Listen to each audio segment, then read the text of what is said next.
Funding for this program is made possible by Burke Nursery and Garden Center in Burke, Virginia. You'll find trees and shrubs, perennials and annuals, water garden supplies, houseplants, and bird and gardening supplies. Burke Nursery also provides landscape, plant diagnostic, and installation services, as well as the October month-long Pumpkin Playground Festival featuring hay rides and much more. For more information, you can check out their website or call 703-323-1188.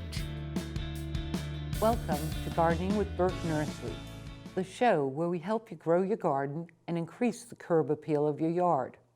I'm your host, Misty Kuceris, the horticulturalist at Burke Nursery and Garden Center. As we all know, spring is coming, and I'm getting a lot of questions from people who want to take care of their lawns but don't know where to begin.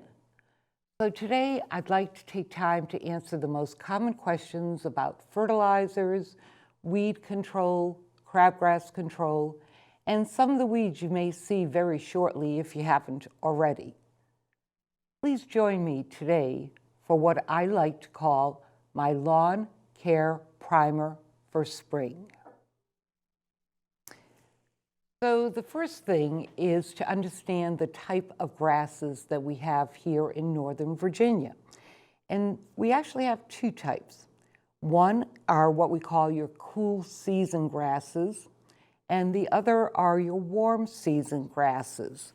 Now, cool season grasses are your tall fescue, your Kentucky bluegrass, your perennial ryegrass, and that actually, the cool season grasses is actually the most recommended grasses here for Northern Virginia.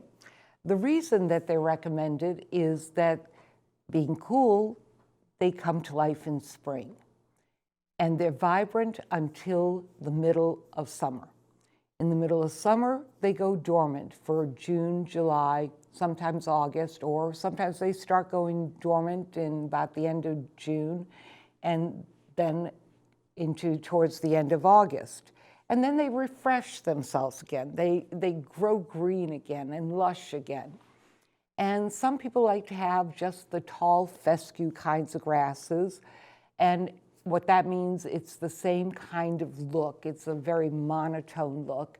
And other people like to have what I call the mixture, which is your mixture of the tall fescue, the mixture with the bluegrass, and the mixture with the perennial rye, because each blade is slightly different in size, slightly different in shape, and it gives the lawn this look of almost like a wave. Now, the warm season grass for this area is called zoysia grass. And zoysia grass comes to life in June, July, and August. The rest of the time, the zoysia grass is a very thick brown carpet. Green, like I said, in the summer months because it's warm season, but brown the rest of the year. Some people like the zoysia grass because it's very thick and lush and works well on hills, but most people really don't like the zoysia grass because of the limited time that you have the grass being green. So those are the two types of grasses that you'll find here in Northern Virginia. So the first question I get often is, when do I lime my lawn? And here in Northern Virginia, as actually in many cities to the east side of the Mississippi River, but especially in Northern Virginia, in South and North Carolina, and in Georgia, we have this incredible clay soil. As a matter of fact, the first time that I ever came to this area, because I was raised in New England, I couldn't believe all this bright orange soil that I was seeing as I was driving by areas that were being excavated. It was like totally new to me. Now I know what that bright orange soil means. It means clay. It means that you have a more acidic soil. And it means that if you want to have a nice grass, that you have to put down lime to raise that pH. Grass tends to like a pH of 6.2, and most of the pH in our area, if we were to let it go natural, would be around 5.5, 5.7, 5.5, 5.7.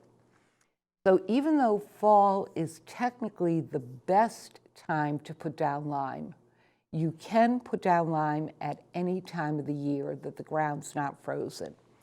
And what I recommend, and if you've seen some of my other shows, you may have even seen some of the demonstrations that I've done in how to take soil tests.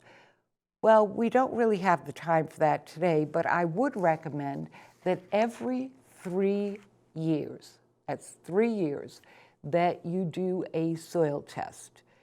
And the soil test is one that you can do yourself. There are various kits sold at nurseries or any garden center, any store that sells garden supplies. And some of the soil tests are just for the pH. Others of the soil tests are not only your pH, which is usually in the green bottle, but also your nitrogen, your potassium, and phosphorus, and potash, which is potassium.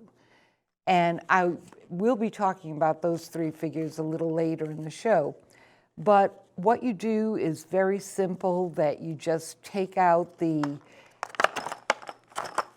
container, you get your soil in the area that you want it tested, you open this container up. This one has 2 tests, so a pill a test. And you would break this open.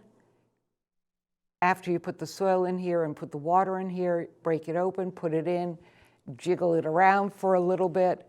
And then I have a picture here of what a soil test result looks like. And in this case, what you see in this picture is on the left-hand side, you'll see pH, because that's what I was measuring in this picture, was the pH. And you will see the color that that chemical showed that the soil was. And when you put this near the graph there, in this particular case, the soil was actually neutral. So 7.0 or a little lower. And these self-tests sometimes register a little higher a little higher on the alkaline scale and acidic scale than if you were to take a test with a lab. So that's one of the ways that you can take a test. And then the other way is through Virginia Tech. And Virginia Tech Cooperative Extension has this soil test kit. And usually you'll see it this way, where it's actually still stapled together. And you can pick these up at most garden centers, or what you can do is you can go to one of our public libraries here in Virginia and pick up a soil test kit there. And then the instructions are very simple, and you do pay $10 for this kit. What's nice about that money, though, is that that money comes back to the county where you took the soil test. So that in our case here in Fairfax County, the money goes to the Fairfax County Extension Organization, which helps with gardening programs as well as 4-H and other programs related to conservation. And what you would do is that you would take the little box that's attached here. I took it apart, and you take the little box and you would just go to different areas where you're having the soil test done, and then you put the soil in the box, and with your check, just mail that off to Virginia Tech, and be sure you mark routine. And if you have them email you the results come back faster, usually within 5 to 10 working days, which is great. And so I have a picture here of what the Virginia Tech soil test looks like. And this one, if you look at it, is very, very extensive. And so this one shows you the soil pH. It also shows you what the potassium and the phosphorus levels are. It also shows you what the calcium is.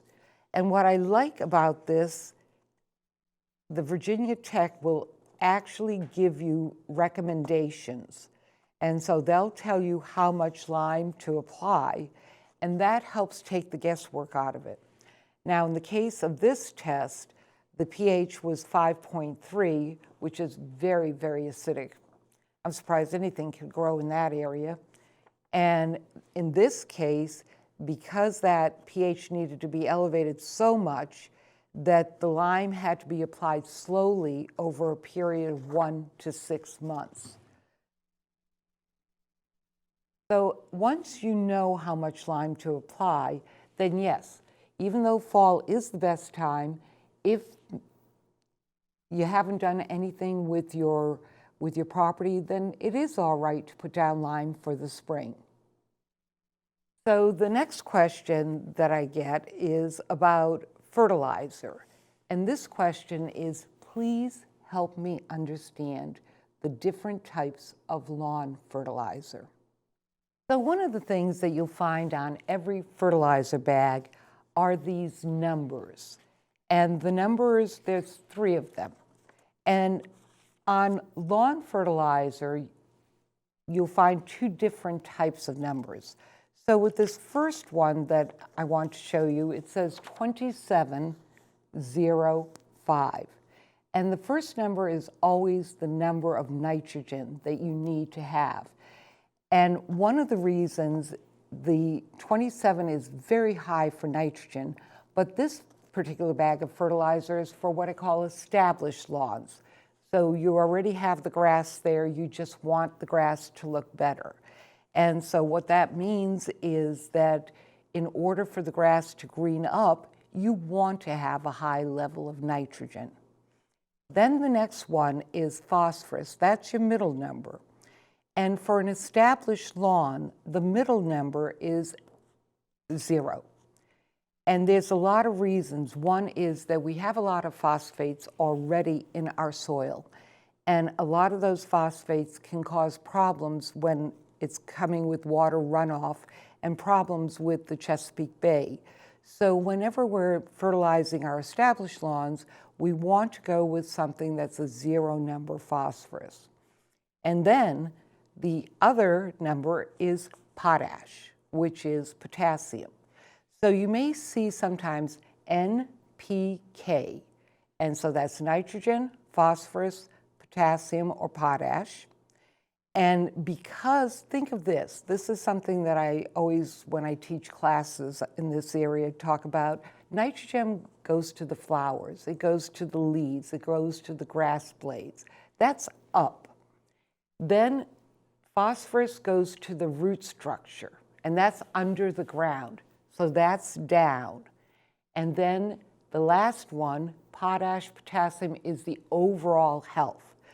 So think of it as being up, down, and around. Now the next one is for new lawns. And that means either you're planning on putting down new seed or you're planning on putting down sod. And if you look at the numbers here, you'll see that that nitrogen number is a lot lower. In the example, it's a 12. And then you'll see that that middle number, the phosphorus number, is a 18. So that's pretty elevated from that 0. And then the final number, the potash, is 8. So because you want to put down seeds and you want those roots to grow, or you may want to put down sod and you need those roots to grow, then you need to make sure that that middle number is there. And we are allowed under the Chesapeake Bay Act to put down phosphorus fertilizer if you're putting down new seed or if you're putting down sod. So the question then that I get asked is to seed or to weed. And what I mean by that question is, are you planning on putting down grass seed in the spring, or are you planning on just rejuvenating your lawn for the, not rejuvenating, but giving nourishment to your lawn for the spring.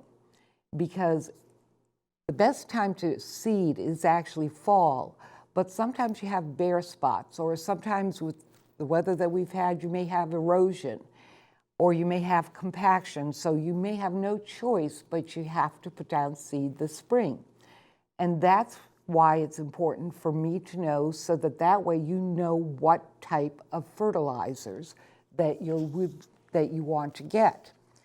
And so what you'll see when you look at fertilizer is that if you want to put down seed, it has to be the plain fertilizer, either it needs to be the fertilizer for seeding, but it has to have no pesticides in it. Also, another one that won't work at this stage would be corn gluten, which is an organic fertilizer, but it also would prevent seeds from sprouting. So if you put down corn gluten and you want to put down grass seed, you're not going to get that grass seed to grow. There is if you have a crabgrass problem though, there is a lawn fertilizer that is made especially for new lawns that does have a crabgrass preventer with 2%, which is a specific chemical that will only target crabgrass and it'll only target Japanese stiltgrass, so you can put that down. Now let's say that, yes, I definitely want to work with preventing weeds. I've got a lot of problem with weeds. So what are your options? Well, one is corn gluten. You do need to be cautious though, because corn gluten isn't as effective as the more conventional. So if you decide to go the corn gluten route, realize that it's going to take a few years before you can really get those weeds under control. Otherwise, you can go for a weed and feed, or you can go for a crabgrass preventer or control, or you can go for what I call a 3-in-1. And a 3-in-1 has both the weed and feed as well as the crabgrass preventer and control. So what's a weed and feed? I get that question a lot. And a weed and feed is the fertilizer, the weed is the weed pre-emergent.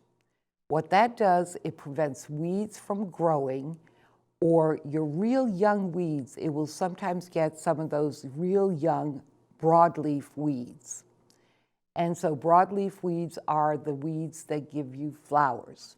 And of course, when you get flowers, then what happens is you get more weeds, because when those flowers die back, they go to seed. The next is the crabgrass preventer or control. Some fertilizers only have the crabgrass preventer and control. And so that one you need to consider whether or not you want to do that once, and then maybe put down another crabgrass preventer or control in the first week of May. What that means is take a look at how much crabgrass do you have, or Japanese stiltgrass is another one that could be a problem. And some companies will call it crabgrass preventer, some companies will call it crabgrass control. They both do the same thing. They slow down the process of the crabgrass, and as it's small and very young, they can sometimes take control and charge of it. But crabgrass or Japanese stiltgrass, they are grasses. So a weed and feed will not take care of the crabgrass or the Japanese stiltgrass. And if you get a product that just has the weed and feed, or rather it just has the crabgrass preventer, that's not going to take care of your broadleaf weeds. So this is where you start taking a look at what kind of program you want and what do you want to do, or do you want to go with what I call that 3-in-1, where you have the feed part, which is your fertilizer, the weed part, which goes after your broadleaf weeds, or whether you have the 3-in-1. So I talked about the different products that are lawn fertilizer And these lawn fertilizer products have that pre-emergent in them. The one thing I did forget to mention is some people do like to go organic, and there is a lawn fertilizer that is totally organic that has no pesticides or any type of pre-emergence in it. And that basically is feather meal, soy meal, blood meal, and it just has various organic products that are known to put nutrients into the soil. And some of the commercial ones that are on the market specifically for lawns also have no phosphorus in them. So you may be interested in going with that.